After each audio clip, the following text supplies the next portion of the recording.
अब बात करेंगे मध्य प्रदेश की, जहां राजनीतिक दल महाकौशल का सियासी कौशल दिखाने को आतुर।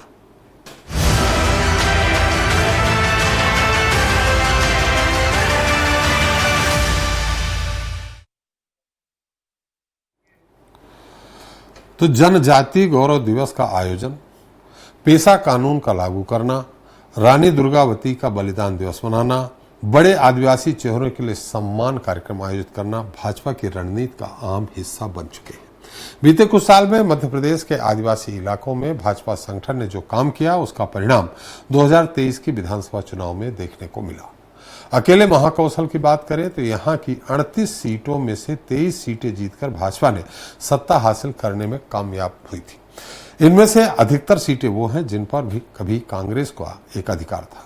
बहरहाल अब एक बार फिर महाकौशल राजनीति के केंद्र में है। एक तरफ कांग्रेस इसे अपना अभेद किला कहकर संबोधित कर रही है, तो दूसरी ओर भाजपा कांग्रेस पर आदिवासियों के शोषण का आरोप लगा रही है। आज इस पर चर्चा करेंगे इस रिपोर्ट के बाद। मध्य प्रदेश विधानसभा में नेता प्रतिपक्ष उमंग सिंघार ने यह कहकर सियासी संग्राम छेड़ दिया है कि महाकौशल का पूरा क्षेत्र कांग्रेस और आदिवासियों का अभेद किला है, जिसे बीजेपी कभी ढहा नहीं सकती। दरअसल उमंग सिंघार एक दिवसीय दौरे पर जबलपुर पहुंचे थे, जहां रानी दुर्गावती के बलिदान दिवस पर बोलते हुए उन्होंने आरोप लगाया कि भाजपा को आदिवासी समाज और रानी दुर्गावती की याद सिर्फ चुनाव के समय ही आती है। भाजपा उनके नाम पर केवल वोट मांगती है, जबकि जमीन पर कुछ नहीं करती।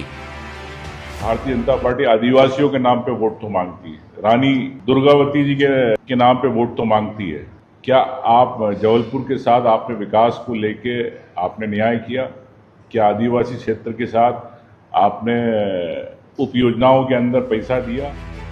उमंग सिंघार के इस आरोप पर भाजपा खेमे से तीखी प्रतिक्रिया सामने आई है।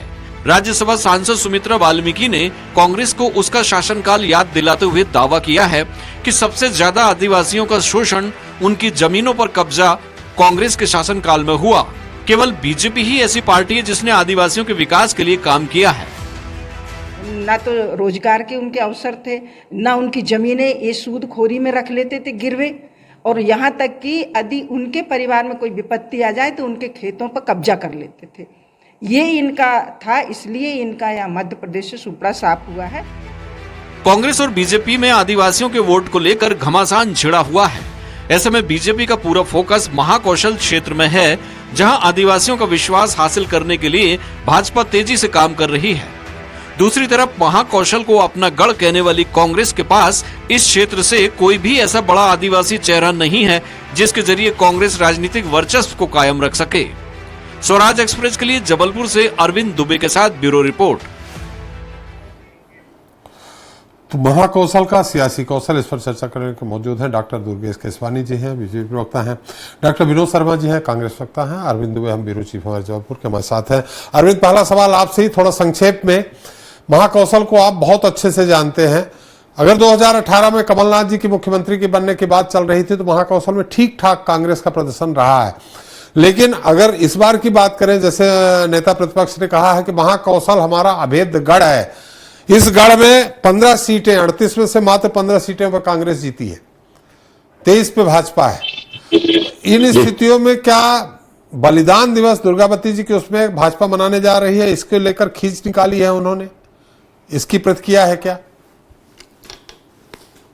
उमंग सिंघार जी के इस बयान को यदि हम थोड़ा सा जो कांग्रेस के अंदर जो गुटिया राजनीति चल रही है उसको नाप तोल कर देखें जी, कमलनाथ जी का यहाँ पर जो वर्चस्व रहा है वो धीरे धीरे कम होते होते अब समाप्ति की ओर है। नकुलनाथ उनके नाम पर इतना ज्यादा नाम कमा नहीं पा रहे हैं और ना ही इतनी जगह बना पा रहे हैं। महाकौशल की कांग्रेस में जबरदस्त खींचतान है और उमंग सिंघार अपनी जगह पर अपने स्थान मजबूत बनाने के लिए प्रयासरत हैं। तो ऐसे में यहां पर आकर वे कांग्रेस की मजबूत स्थिति इसलिए बताना चाहते हैं क्योंकि कांग्रेस में कमलनाथ कहीं ना कहीं किनारे होते जा रहे हैं। तो इस बहाने वे चाह रहे हैं कि वे अपना वक्तव्य देकर कहीं ना कहीं वे इस तरह से आदिवासियों के बीच में जाकर खड़े हो सके, क्योंकि वे भी अल्टीमेटली उसी समुदाय से आते हैं। लेकिन यहां पर यदि हम ओवरऑल यदि आकलन करते हैं तो गौड़ समुदाय और बैगा समुदाय के बीच में कांग्रेस की पकड़ लगातार ढीली होती चली जा रही है और यहां पर आरएसएस के जो कंधे हैं, जो मजबूत कंधे हैं, वो बीजेपी को लेकर मजबूत स्थिति की तरफ बढ़ते हुए नजर आ रहे हैं। ये चुनाव में हमने देख लिया था। तो फिलहाल बीजेपी मजबूत स्थिति में है। अपनी खींच को निकालने के लिए ही ये बयान उमंग सिंघार का सामने आया, जबलपुर में आया, सुबह आया, उस वक्त आया जब कुछ देर बाद मालूम था कि मुख्यमंत्री डॉक्टर मोहन यादव शाम के वक्त यहाँ पर बलिदान दिवस पर पुष्पांजलि अर्पित करने के लिए जबलपुर पहुंचेंगे और जाहिर सी बात है कि यहाँ पर तमाम राजनीतिक बातें भी होंगी। और मुख्यमंत्री डॉक्टर मोहन यादव ने उन राजनीतिक बातों का जवाब भी दिया। उन्होंने आज यहाँ पर बहुत बड़ी बात कही कांग्रेस के लिए, कटाक्ष करते हुए उन्होंने कहा कि जिनके सिर पर बाल नहीं है वे कंघी करने का नाटक कर रहे हैं। बहुत बड़ी बात उन्होंने कांग्रेस के लिए कही है। तो शायद ये उमंग सिंघार की जो खींच थी उसका मुख्यमंत्री ने जवाब दे दिया। कांग्रेस फिलहाल इस महाकौशल क्षेत्र में पूरी तरह से बिखर चुकी है, कमजोर हो गई है। चलिए हम आपके पास फिर आएंगे, आप हमारे साथ बने रहिए। शर्मा जी, मेरी आवाज आ रही है? तो हमारे ब्यूरो चीफ जबलपुर के उन्होंने कहा है कि मोहन यादव जी ने कहा जिनके सर पे बाल नहीं वो कंघी करने की बात करते हैं, दिखावा करते हैं। लेकिन ये थोड़ा सा हमारे समझ में नहीं आ रहा कि अभेद्य किला बोल रहे हैं सिंघार जी। खुद उनके पास आंकड़े होंगे, नेता प्रतिपक्ष है, पूरा स्टाफ है, कि हम आधी तो नहीं कह सकते लेकिन 23 सीट जहां बीजेपी जीत रही है 15 में आप सिमट के रह जा रहे हैं और आप बोल रहे हैं कि महाकौशल अभेद्य किला है कुल 38 सीटों में। विनोद शर्मा जी। भैया स्वागत, नमस्कार और समाज एक्सप्रेस को देखने वालों का बहुत बहुत नमस्कार। आपकी प्रवक्ता दुर्गेश जी को और अरविंद जी। आज उमंग सिंघार जी जो हमारे नेता प्रतिपक्ष हैं वो दमोह के सिंगौरगढ़ जो किला है वहां पे कुछ दौरे में गए थे। रानी दुर्गावती जी का कार्यक्रम था, वहां पे वो गए थे। रानी दुर्गावती जी के बारे में मैं कुछ बोलूंगा तो सूरज को दिया दिखाना होगा। पराक्रम की, वीरता की अपने आप में एक बड़ी गाथा। तो उनके बारे में बोलना, कांग्रेस पार्टी ने रानी दुर्गावती के लिए क्या क्या किया। आप मध्य प्रदेश के बहुत वरिष्ठ पत्रकार हैं, बहुत वरिष्ठ। नहीं हम कनिष्ठ ही मानिए, आप हमें हमारे मुद्दे पे आप उत्तर दे दीजिए जी। मुझे खुशी इस बात की है कि आप रीवा से भी हैं, तो रीवा को भी जानते हैं, महाकौशल को भी जानते हैं जी। उमंग सिंघार जी ने जिस परिप्रेक्ष्य में बात की वो परिप्रेक्ष्य ये है, परिप्रेक्ष्य कि हमारा आदिवासी समाज कांग्रेस के लिए हमेशा एक साथ जी एकजुट रहा। बीच में कभी कभी हो जाता है लालीपात दिखा करके बच्चों को भटका दिया जाता है। तो बीच में शिवराज सिंह चौहान जी ने 2023 का चुनाव चल रहा था तब नरेंद्र मोदी जी जबलपुर आए थे, अरविंद भैया को याद होगा। और नरेंद्र मोदी जी ने उनके रानी दुर्गावती जी के लिए क्या क्या ऐलान करके गए थे। आज भी राह देख रहा है वो जबलपुर और महाकौशल का प्रांत। क्या ऐलान करके गए थे शर्मा जी? क्या ऐलान करके गए थे जी? क्या ऐलान करके गए? रानी दुर्गावती जी के लिए बड़े स्मारक और उनके यहाँ से डाक टिकट बनाई जाएगी, बहुत सारी चीजें बनाई जाएंगी ये। और उसमें 100 करोड़, सुनिए 100 करोड़ रुपए तब के मुख्यमंत्री शिवराज सिंह चौहान ने देने की बात की थी जो आज तक नहीं दी। फिर मोहन यादव जी जो पर्ची वाले मुख्यमंत्री जी बने, अब मोहन यादव जी अपनी कुर्सी देखें कि 5 साल वो मध्य प्रदेश में टिक पाएंगे कि नहीं टिक पाएंगे, किसके सर में बाल है, किसके सर, कौन सा सर बेहाल है। शिवराज सिंह चौहान उधर पदयात्रा में लगे हैं। शिवराज सिंह चौहान की नजर पूरी तरह से मध्य प्रदेश में है। तो मुझे तो मोहन यादव जाने, मोहन यादव जी आज क्षेत्र में बट गए हैं। मोहन यादव जी मध्य प्रदेश के मुख्यमंत्री नहीं है। अपने बिंद में राजेंद्र शुक्ला चला रहे हैं, तो मालवांचल में कैलाश विजयवर्गीय चला रहे हैं, हम दूसरे क्षेत्र में जगदीश देवड़ा चला रहे हैं। शर्मा जी, हमारे सवाल का उत्तर नहीं आ रहा। हम ये बात कह रहे हैं कि महाकौशल अभेद्य किला बोला सिंघार साहब ने, और उसके बाद मैंने आपको आंकड़े दिए कि कुल 9 जिलों में 38 सीटें हैं। 38 सीटों में 23 बीजेपी के पास है, 15 आपके पास है। इसमें अभेद्य किला कहां से हो गया है? जबकि महाकौशल कभी एक समय था अभेद्य किला था, अब नहीं है।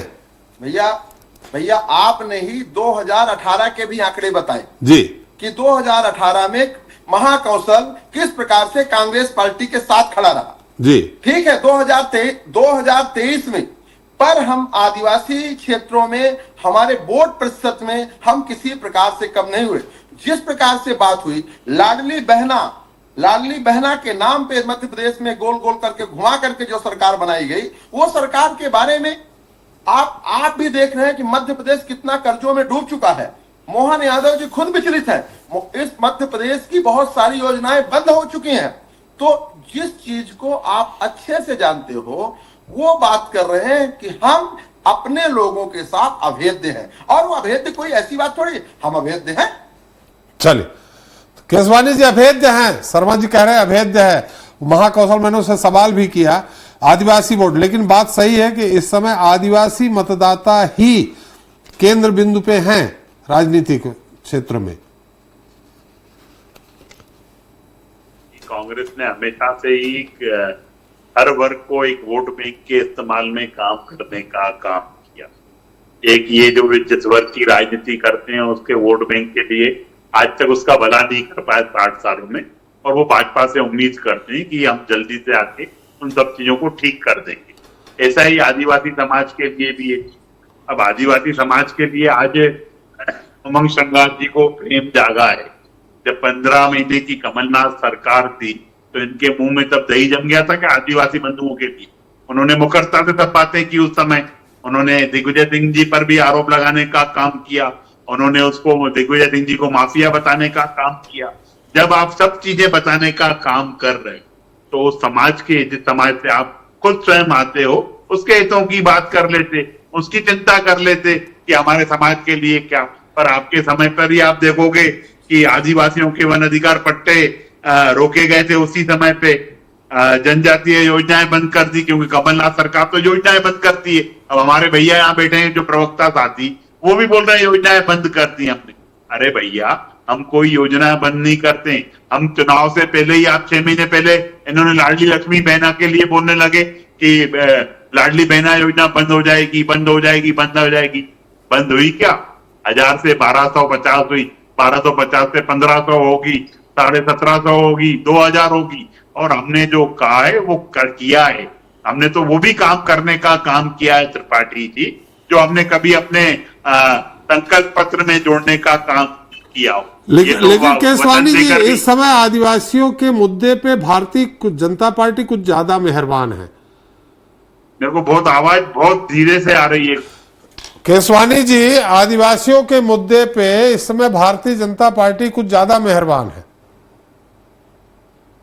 देखिए, हम तो सबका साथ, सबका विकास और सबके विश्वास को लेकर काम करने वाले दल, और जो पिछड़े हैं, जो वंचित हैं, जो मुख्य धारा में नहीं है, उनको मुख्य धारा में लाने का काम हमारी सरकारें कर रही हैं। आदिवासी समाज में आप देखेंगे सीकल सेल की बीमारी है, उसको हम एक मिशन के रूप में लेकर आगे बढ़ रहे हैं। अनेक उसमें हम आगे बढ़ के उनको कैसे उनको जागरूक किया जाए, जन जागरूकता के माध्यम से सब काम कर रहे हैं। मुफ्त राशन वितरण में आप देखिए राशन देने का काम कर रहे हैं, और जो आदिवासी समाज के युवा हैं वही उस काम में लगे हुए हैं अपने समाज और उसके चारों तरफ अपने काम में रोजगार के माध्यम से उनको जोड़ने का काम किया है। और भी हमने अनेक को पैसा लेके आने का काम किया है एक्ट का। हम हर वर्ग को, जो पिछड़े हैं, वंचित हैं, त्रिपाठी जी के लिए काम करते हैं। हम भेदभाव करने का न काम नहीं करते, और अभी तो कोई चुनाव भी नहीं है कि हम वोट बैंक की तरह काम करें किसी चीज को। हम सतत 24/7 365 दिन 5 साल जनता के बीच में रहकर काम करते हैं।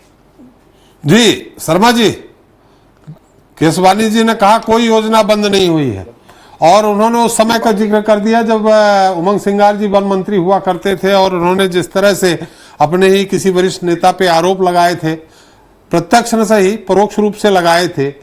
तो ऐसे में अब नेता प्रतिपक्ष के बयान को बहुत गंभीरता से नहीं ले रहे हैं केसवानी जी। अब वो तो बीजेपी के प्रवक्ता हैं, वो जाने। हम इतना जानते हैं, त्रिपाठी जी आप भी जानते हैं, कि नेता प्रतिपक्ष उमंग सिंघार जी सत्य बोलते हैं जी। और यदि वो अपनी सरकार में रह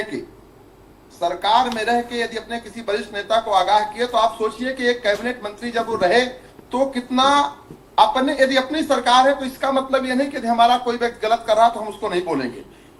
उमंग सिंघार जी ने हमेशा शोषित वंचित तबके की बात की है, अधिकारों की बात की है कि हम इनके अधिकार की बात करेंगे। मैं अभी भाजपा जो अपने दुर्गेश भाई बोल रहे हैं, आप खुद जानते हैं कि पूरे जब से शिवराज सिंह चौहान जी मुख्यमंत्री थे तो जितनी सामाजिक सुरक्षा पेंशन थी सब 300 रुपए थी। कमलनाथ जी जैसे मुख्यमंत्री बने, सारी की सारी सामाजिक सुरक्षा पेंशन 600 किया। 600 रुपए, दुर्गेश जी सुनना थोड़ा ध्यान से। अभी भी दिव्यांग का कल ही सभी पेपरों में आया कि सब इसका दिव्यांगों की पेंशन 1600 रुपए कम से कम होना चाहिए, आपने नहीं किया। विधवा पेंशन आप लाडली बहना 1250 दे रहे हो। विधवा पेंशन एक बहुत बड़ी महिलाओं की, हमारी बहन की जो बेचारी विरक्ता हो जाती है, उनको जरूरत है, आप अभी भी उनको 600 रुपए दे रहे हो। और जिस विधवा पेंशन को 600 रुपए मिल रहा उसको लाडली बहना नहीं मिल रहा, ये आपको दिखाई नहीं देता। आप बात करते हो कि अभी चुनाव नहीं है, आप तो हर पल चुनाव के मोड में रहते हो। चुनाव के लिए जितनी चीजें हो सके, आपने विजय शाह को इसलिए नहीं हटाया कि आपको पता है कि विजय शाह का हटाना मतलब 38 सीट वहां से खो देना। क्योंकि विजय शाह ने क्या बोला? विजय शाह ने बोला कि यदि आप हमको हटाओगे, इनको नेताओं के नाम ही नहीं मालूम है जी। क्या केसवानी जी? ये सिर्फ आरोप और आलोचनाएं करते रहेंगे त्रिपाठी जी, ये सिर्फ आरोप लगाने का काम चैनलों पे बैठ के कर रहे हैं। जनता इनसे नजारत है, इनकी बातों में कुछ हो नहीं रहा है। और आने वाले समय में आप देखिएगा महाकौशल में हमारा प्रदर्शन कम से कम 10 सीटें ज्यादा हमारी आएंगी वहां पे। चलिए केसवानी जी आपके पास आ रहा हूं, उनकी बात आ जाए। लेकिन विनोद जी यहां सवाल ये खड़ा हो रहा है, जो आदिवासी वोट बैंक कभी कांग्रेस का कट्टर वोट बैंक माना जाता था, मुझे ध्यान है इनके पास आदिवासी नेता तक नहीं थे भाजपा के पास। आज उन आदिवासी क्षेत्रों में भारतीय जनता पार्टी को आपसे बहुत ज्यादा डबल बढ़त मिल रही। दिलीप सिंह भूरिया कांग्रेस छोड़ के जब बीजेपी में आए थे तो पहली बार जब उन्होंने चुनाव लड़ा था तो फूल छाप कांग्रेस कह के चुनाव लड़े थे वो, कि हम फूल छाप कांग्रेस को वोट दीजिए। मैं गया था उस रिपोर्टिंग में झाबुआ में। आज वहां पे आपका नामो निशान नहीं है। इन्होंने बहुत मुश्किल से भंवर सिंह पोर्ते को तोड़ के आपके यहां से लेकर आए थे आदिवासी नेता के नाम पे। आज आपका आदिवासी वोट बैंक पूरी तरह से खिसक चुका है। और उसी जगह भारतीय जनता पार्टी जिस तरह से खासकर संघ आदिवासी वोट बैंक में काम कर रहा है, आपका कहीं काम नहीं दिख रहा है। देखिए त्रिपाठी जी, कांग्रेस पार्टी शुरू से सभी जाति और धर्म के लिए काम की। सभी, किसी एक एजेंडा नहीं कि हमें चुनाव में सत्ता पाना है, सत्ता में हमको काबिज होना और चुनाव जीतना है। आपको भी पता है, पूरे देश को पता है कि जो प्रधानमंत्री आवास योजना है, प्रधानमंत्री आवास योजना डॉक्टर मनमोहन सिंह की देन है। डॉक्टर मनमोहन सिंह ने 2011 में सर्वे कराया, वो सर्वे 2011 का है, अभी तक तो सर्वे दोबारा हुआ नहीं। तो जो 2011 में सर्वे हुआ उससे प्रधानमंत्री आवास योजना मिली। मैं मानता हूं कि आदिवासी समाज एक सच्चा व्यक्ति होता है, भोला व्यक्ति होता है, थोड़ा कम पढ़ा लिखा होता है पर ईमानदार होता है। पढ़ा लिखा कम होता है पर ईमानदार होता है।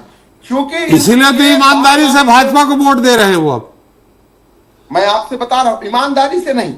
उनको जब जाके बताए कि प्रधानमंत्री आवास योजना कौन, फोटो दिखाए कि मोदी जी की फोटो, शिवराज सिंह चौहान की फोटो, तो थोड़ा सा हमारा आदिवासी समाज गुमराह हुआ। पर अब आप देखिए जिस प्रकार से राहुल गांधी जी ने जातिगत जनगणना के लिए संसद में प्रतिबद्ध होकर के मोदी जी को यू टर्न लेना पड़ा। इनके बड़े बड़े नेता बोलते थे कि जो करेगा जात की बात उनको पड़ेंगे खींच के लाभ। मोदी जी को यू टर्न लेना पड़ा और मोदी जी ने जातिगत जनगणना की बात की। ये राहुल गांधी जी का मुद्दा है कि हम जिसकी जितनी हिस्सेदारी उसकी इतनी भागीदारी। राहुल गांधी शर्मा जी बीजेपी ने जातिगत जनगणना क्यों कराई है ये आपको अब बाद में पता चलेगा। राहुल गांधी जी को क्रेडिट लेने की जरूरत नहीं है। आपको ध्यान होगा पहली बार प्रधानमंत्री निवास में आरएसएस प्रमुख मोहन भागवत जी की और प्रधानमंत्री जी की मीटिंग होती है, उसके बाद जनगणना घोषित होती है। आप कहां हैं? बहुत दूर की संघ सोच के चलता है। आप जरा सोचिएगा। केसवानी जी बहुत संक्षेप में एक बार फिर। हो सकता है त्रिपाठी जी आप संघ से पोषित हो, मैं नहीं जानता संघ की। नहीं, आप लोग यही मीडिया को यही कहते रहेंगे, फिर मोदी मीडिया बोलेंगे। मैं ये जानता हूं कि यही मोहन भागवत थे और यही मोहन भागवत बिहार में बोले थे कि आरक्षण खत्म कर दूंगा। चलिए मोहन भागवत शर्मा जी पे उस समय सुनिए, तो अब सुनिए। नहीं सुनिए नहीं, अकेले आपको नहीं सुनेंगे शर्मा जी। आई तेजस्वी यादव की और तेजस्वी यादव की, नीतीश कुमार की, कांग्रेस की। चलिए शर्मा जी, समय हमारे पास लिमिट समय है, समय की लिमिटेशन है। ये जो आप लोग कांग्रेस का, पर कांग्रेस की सोच जिस कांग्रेस का हर प्रवक्ता आप नहीं समझ पा रहे इस आदत को सुधारिए। शर्मा जी सुनिए सुनिए, कांग्रेस का हर प्रवक्ता या तो ये बोलेगा आप पोषित हो सरकार से, या बोलेगा गोदी मीडिया हो। ये करना बंद कर दीजिए। आपको अगर मैंने अपने चैनल में, ये सारे प्रवक्ताओं के लिए बोल रहा हूं, अपने चैनल में बैठ के आपको अपनी बात कहने का पूरा अधिकार है, कह रहे हैं। ये यही गोदी मीडिया कर रहा है जिसको आप लोग, हम लोगों को, अभी आपने कहा संघ से पोषित है। एक बार भी आप ये नहीं बोलते कि 2014 से नरेंद्र मोदी ने प्रेस कॉन्फ्रेंस क्यों नहीं की? क्यों हम बोलेंगे भाई? प्रेस कॉन्फ्रेंस करें नहीं करें ये उनका मुद्दा है, उनका मुद्दा है। हमारे देश का प्रधानमंत्री प्रेस से डरता है, आप ये तो बोल सकते हैं कि ये उनका मुद्दा बोला जा चुका है। आपको बता के थोड़ी बोलेंगे। राहुल गांधी को बता के नहीं बोलेंगे, राहुल गांधी को बता के नहीं बोलेंगे, राहुल गांधी को बता के नहीं बोलेंगे। 11 साल हो गए। ये अब आप बताएंगे मीडिया को कि हम बोले? ये आप बताएंगे, ये आप बताएंगे मीडिया को। शर्मा जी ये आप बताएंगे हमको। शर्मा जी कौन कौन गोदी मीडिया सब आ जाता है, सब। शर्मा जी गूगल में सर्च करो, इसीलिए मीडिया सब आ जाते हैं सबके। इसीलिए जहां बैठे हैं आप लगातार मीडिया पे ही तंज कस रहे हैं। वो आपको बाद में समझ में आएगा, कोई अभी नहीं समझाना है मुझे जी। मैं यह बता रहा हूं कि जिस मोहन भागवत की आपने बात की, हाँ, मोहन भागवत ने बिहार चुनाव में क्या कहा था? अब वो जो कहा हो, मैंने वास्तविकता आपको बता दी, वास्तविकता बता दी मैंने। आप पता कर लीजिएगा कब मुलाकात होती है, कब जातीय जनगणना की घोषणा होती है।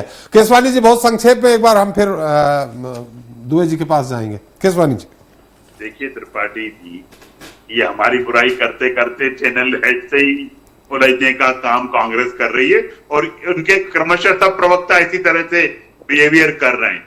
अरे जनता के बीच में जाकर बात कर तो पा नहीं रहे, ये जितना आप मौका दे रहे हो उसका भी दुरुपयोग कर रहे हैं। इसीलिए हम बोलते हैं कांग्रेस अब जो भी प्लेटफॉर्म इनको दोगे ना आप, उसका दुरुपयोग ही करेंगे, और अभी भी वही कर रहे हैं। इनको दुरुपयोग करने दीजिए, आरोप लगाने दीजिए, आलोचना करने दीजिए।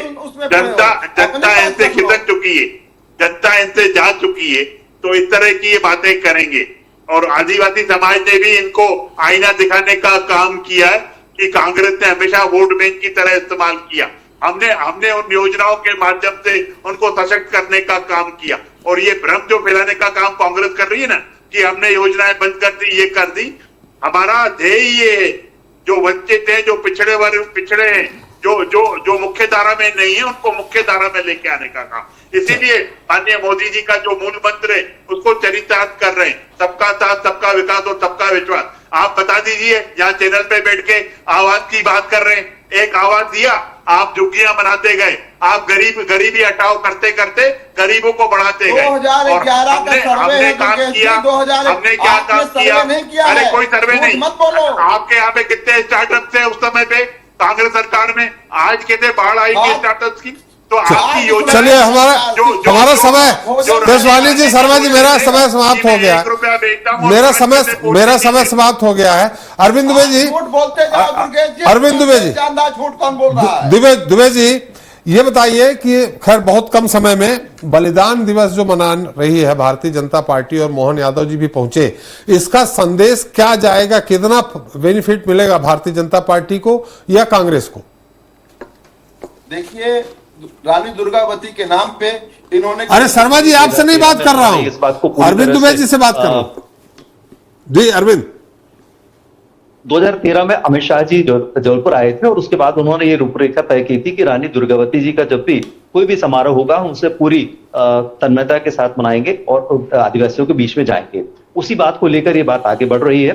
प्रधानमंत्री नरेंद्र मोदी ने 500 करोड़ रुपए के जो स्मारक की बनाने की घोषणा की है मदन महल में पहाड़ियों पर, उसका काम भी शुरू हो चुका है। योजनाएं सीधे तौर पर आदिवासियों से जुड़े, इसलिए रानी दुर्गावती के नाम पर वो योजनाओं पे काम चल रहा है। सीधा फायदा बीजेपी को मिलेगा। उसका एक बहुत बड़ा रीजन है क्योंकि कांग्रेस के पास कोई भी ऐसा आदिवासी नेता फिलहाल अभी नहीं है भिखीराव कांवरे की मौत के बाद जो कि इसका काउंटर कर पाए, और यही एक वजह है कि जब उनके संगठन में ही इतनी कमजोरी है, इस वजह से कांग्रेस यहां पर अच्छी तरह से मजबूती के साथ आदिवासियों के पास नहीं जा पा रही है, अपनी बात नहीं कह पा रही है, और यहां कमजोर पड़ रही है।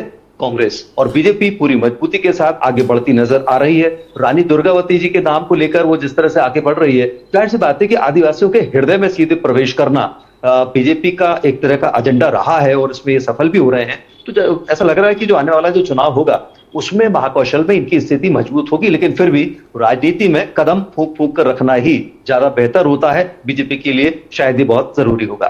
चलिए, राजनीति और प्रेम में कब क्या हो जाए कुछ समझ में नहीं आ सकता है। बहुत बहुत धन्यवाद अरविंद जी आपका, शर्मा जी आपका, केसवानी जी आपका हमारे साथ चर्चा में शरीक होने के लिए और अपना समय देने के लिए।